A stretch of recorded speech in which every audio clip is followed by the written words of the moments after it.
How can a gravel road and a feisty mare lead to the debt of a lifetime? We'll find out in this episode of Barn Stories. Welcome to the new Barn Stories podcast. I'm Lori Prinz, editor of EQUUS magazine. And I'm senior editor Christine Barakat. You may know EQUUS for its articles on horse care and veterinary research. Our goal with this podcast is to highlight another important aspect of what we do at EQUUS. We have fun with horses, and we celebrate how they enrich our lives and bring people together. We've chosen our favorite essays and articles that have been published in EQUUS and capture that spirit. In this new audio format, they take on a new life.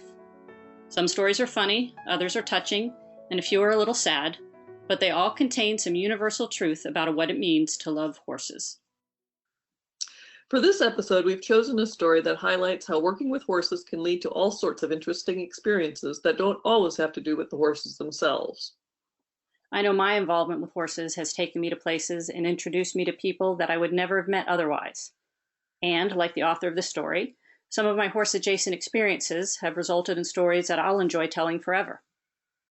This story, written by Thomas Scammon, was first published as a true tale in EQUUS magazine probably 2 decades ago, and the events it describes took place long before that. But the story touches on a timeless horsekeeping theme, specifically that things, even very simple things, don't always go as planned when horses are involved. But at least we can get good stories out of our misadventures. With that in mind, let's listen to The Rockefellers Owe Me $2, written by Thomas Scammon and read by Taylor Autumn.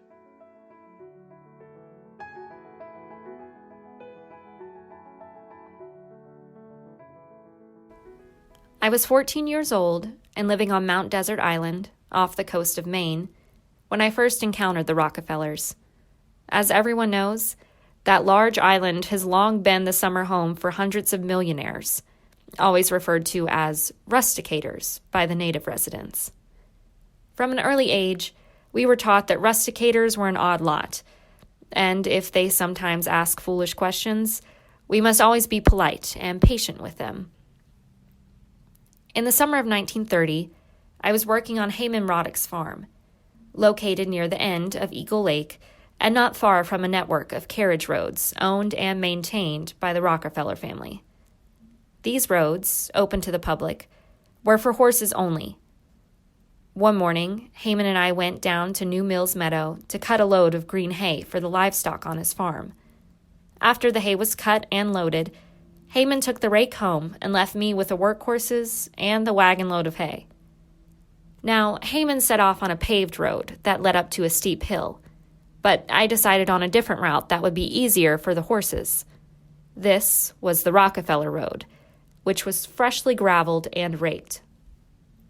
I was unconcerned that the iron wheels of the heavily loaded wagon would dig deep into the gravel, or that the shoes of Heyman's freshly shod horses would make pronounced holes at every step.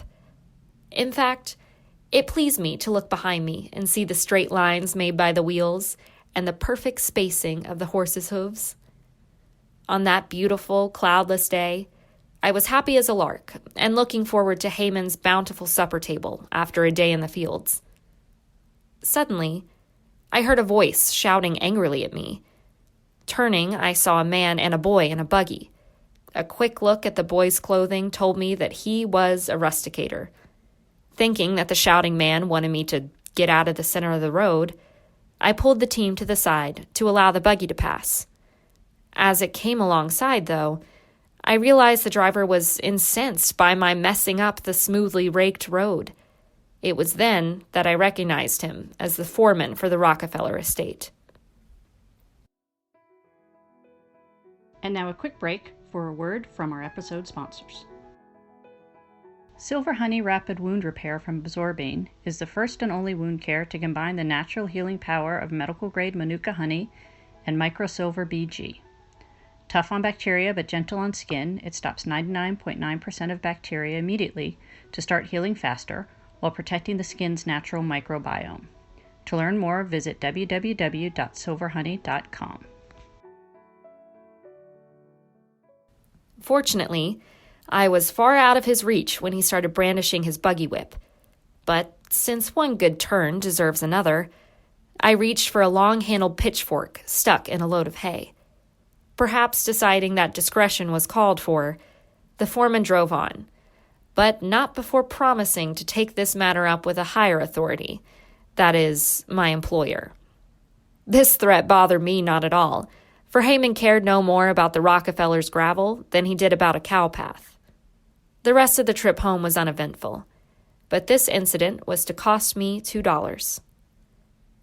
At this time, Heyman was renting part of his barn to a man named Mr. James, who ran a riding school for the rusticators and also bought and sold horses. When I had a bit of free time, I sometimes worked for Mr. James. The very next morning, after my encounter with the foreman, Mr. James had a job for me. Having just sold a big dappled gray mare named Sparkles to the Rockefellers, Mr. James asked me to deliver her to the family stables. A groom would be there to receive the horse and pay me $2 for my work. Mr. James will retrieve me and the saddle and bridle with his car. As I mounted Sparkles, I was cautioned not to get the mare overheated, and to this I readily agreed.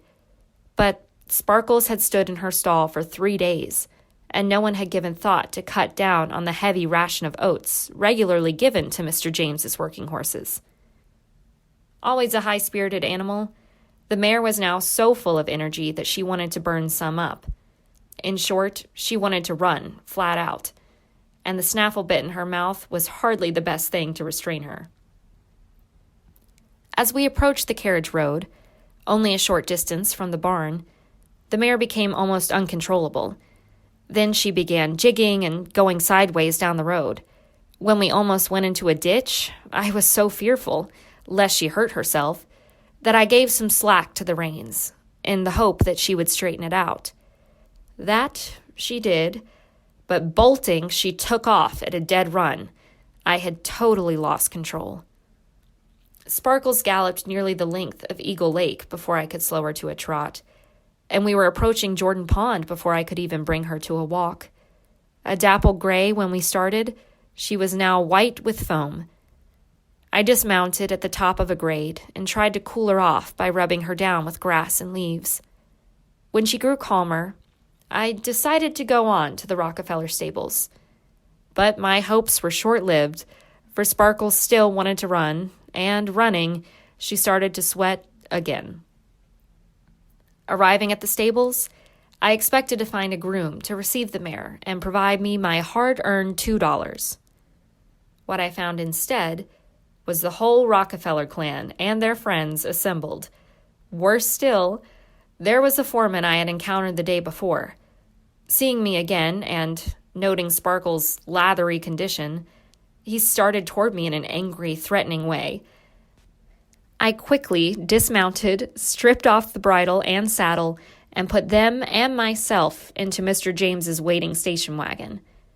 Impatient to be off, Mr. James lost no time in getting started, and we rode back to the farm in total silence. It comforted me little to suppose that when Heyman got the chance, he would go and collect that $2 for me.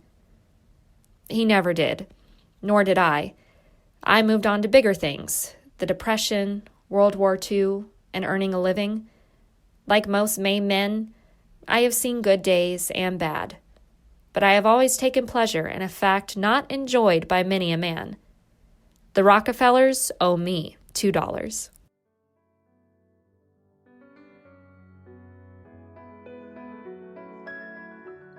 Thanks for listening to Barn Stories. We hope you enjoyed this episode.